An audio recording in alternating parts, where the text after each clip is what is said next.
Gue kan gak cuma gue doang waktu SD bercita-cita untuk menjadi artis. Karena gue berpikir kayak, oh jadi artis tuh gampang, duitnya banyak, tinggal acting doang. Tuh selama ini kan gue sering berakting, gak sih, lebih ke sering bohong. Cuma kan acting bohong itu kan 11-12 ya kan. Nah gue punya kejadian kocak waktu gue di masa-masa lagi kepengen-kepengennya tuh jadi artis. Salah satu temen SD gue nih sekelas gue, dia ngasih info kalau dia punya tetangga baru, dan tetangganya tuh katanya sutradara, lagi nyari bocil-bocil buat ikut casting, jadi pengen dimainin film gitu. Gila.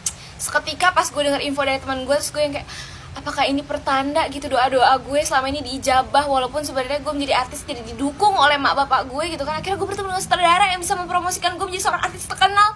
Wah, seketika habis denger info kayak gitu tuh, itu kan lagi di sekolah ya, di kelas gue langsung berandai-andai, gila gimana ya pas gue jadi artis, gue main film, gue banyak duit gitu. Kayak ya seperti biasa, halunya mulai keluar. Beberapa temen gue tuh banyak juga yang tertarik. Nah cuma kan bayar nih guys, jadi gue harus otomatis bilang ke emak gue, dan bayarnya itu lumayan lah gitu. Gue nggak tahu ya 100.000 atau 200.000, gue lupa. Itu karena gue di kelas 4 SD, jadi kayak gue nggak punya uang sama sekali. Jadi otomatis gue harus bilang ke emak gue izin dulu.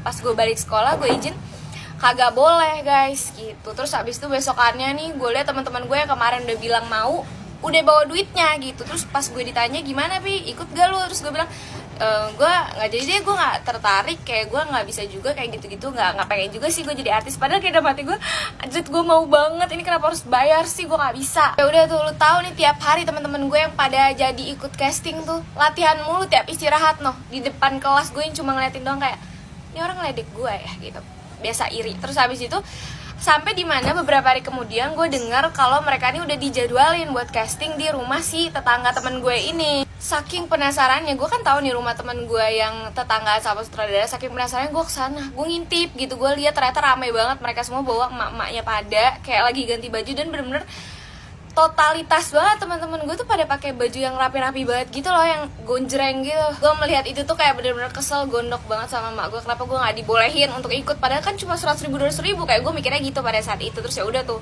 akhirnya beberapa hari kemudian gue kok nggak denger isu-isu casting ini lagi kan. Akhirnya gue tanya sama teman gue, gimana, udah ada yang kepilih buat casting? Terus teman gue bilang nih, yang tetangga dan sutradara, dia bilang, iya nih si om ini, gue lupa namanya siapa, om ini lagi keluar kota dulu ngurusin syuting, nanti pas balik baru dia ngasih tahu gimana kelanjutannya. Oh ya udah, beberapa hari sampai beberapa minggu, terus gue denger kabar kalau ternyata tetangganya kabur bawa duit pendaftaran yang 100.000 atau 200.000 itu. Terus gue langsung kayak, gue pengen ketawa gitu, dan gue kayak ngerasa seneng karena gue nurut sama orang. Jadi pelajaran yang harus diambil dari cerita ini adalah nurut kata orang tua.